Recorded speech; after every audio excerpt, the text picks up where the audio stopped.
Where'd you seek out today? Where'd you seek out today?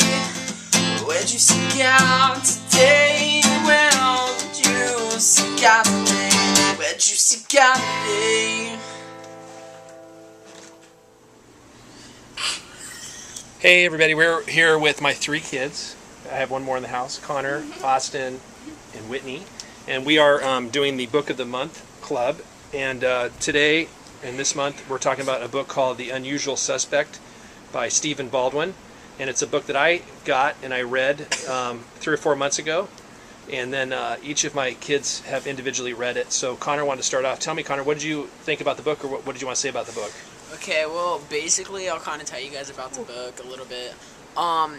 He begins by like telling his life, how he began his life, and his childhood, and everything that like happened basically. And it all turned out that he became really famous in Hollywood. And once he became famous, he just kind of realized that he wasn't fulfilled with happiness. He didn't really have happiness, I guess. And so he found God, and then he started realizing all these miracles that God had been doing in his life, and started realizing that like all these things that led up to him becoming a follower of Christ.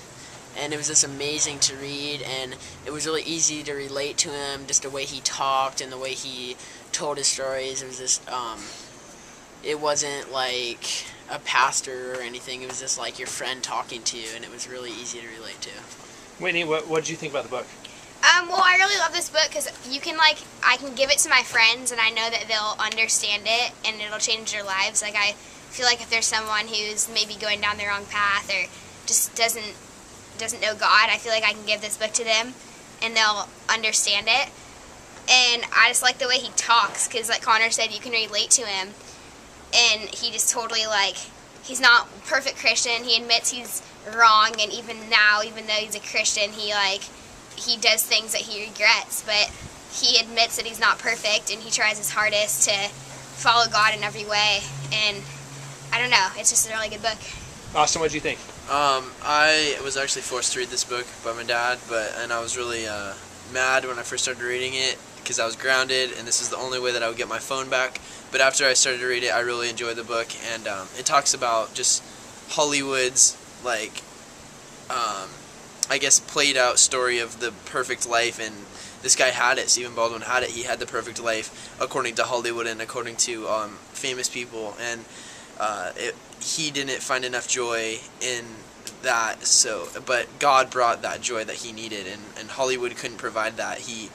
God provided that for him. So I thought that was pretty cool, that what you think is really amazing with Hollywood and all these movie stars isn't really as amazing as the passion that, or just grace that God gives you. So Yeah, don't you think the American dream is to be a movie star, to have it all, to have all the money and the women and the cars and all of that? Does he talk about some of that stuff in the book? Yeah, he talks about the cars he had, how he went to the Playboy Mansion. He experienced things that the average human wouldn't experience, and he just realized after becoming a follower of Christ that all those things were really just fake. They weren't bringing him any sense of happiness or security or anything. What was any of you, do you have a favorite part of the book? I know, Whitney, you talked about the way he writes. Explain a couple things like the way he writes, how does he talk? Because you're a writer. And well, I love writing, and I don't know, it's really hard to write the way he did. He wrote as if he was talking to someone, like he was talking to his friend, just saying, I don't know, just the way he wrote it, it's a really hard thing to do, but it makes you understand the book a lot better. Give an example of how he calls himself Stevie B. Yeah, he calls himself Stevie B, and he talks to himself, he'll be like, oh yeah, you guys might be thinking this, and he clarifies what people might be thinking. And I also like a part where he says, he comes back to this part a lot, that his wife was a Christian, probably a year before he became a Christian, and his wife was on her knees praying every single morning for him that he'd become a Christian. And he finally did, but just the way that he became a Christian is amazing. His wife wasn't throwing God in his face, and his wife wasn't saying, you have to do this, you have to do that.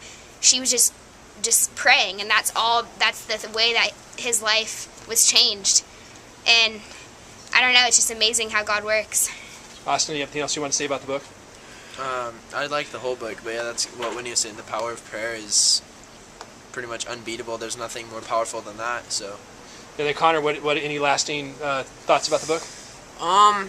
Not really. I mean, I just think that anybody, if you're just a kid and you don't know God, I think it's a really good book to read. It's easy to relate to him. It tells you that you can make any mistakes in your life and God will forgive anything that you do. And it's just awesome. Yeah, you know, it's funny. I got the book, and it was for an adult, I thought, and I read it, and I liked it so much that I had my kids read it. So it's very unusual to have a book that, as an adult, you relate to, and then you can hand it to a 14-year-old, well, actually 13 at the time, a 16-year-old, and a 12-year-old, and all of them like it. Christy's going to read it next. So our book recommendation of the month is a Stephen Baldwin book called The Unusual Suspect, and as you'll find out, he did a movie called The Usual Suspect, that won an Academy Award, and so he kind of used that title, play off that title to do this book. So again, we recommend it. Check it out. Go to Amazon.com and you can order it from there. And leave some feedback in the comments below if you have read it, or if you're going to read it, get back to us and let us know what you think. Talk to you soon. So if you want a copy of God's Word, hit us up. We'll send you it for free.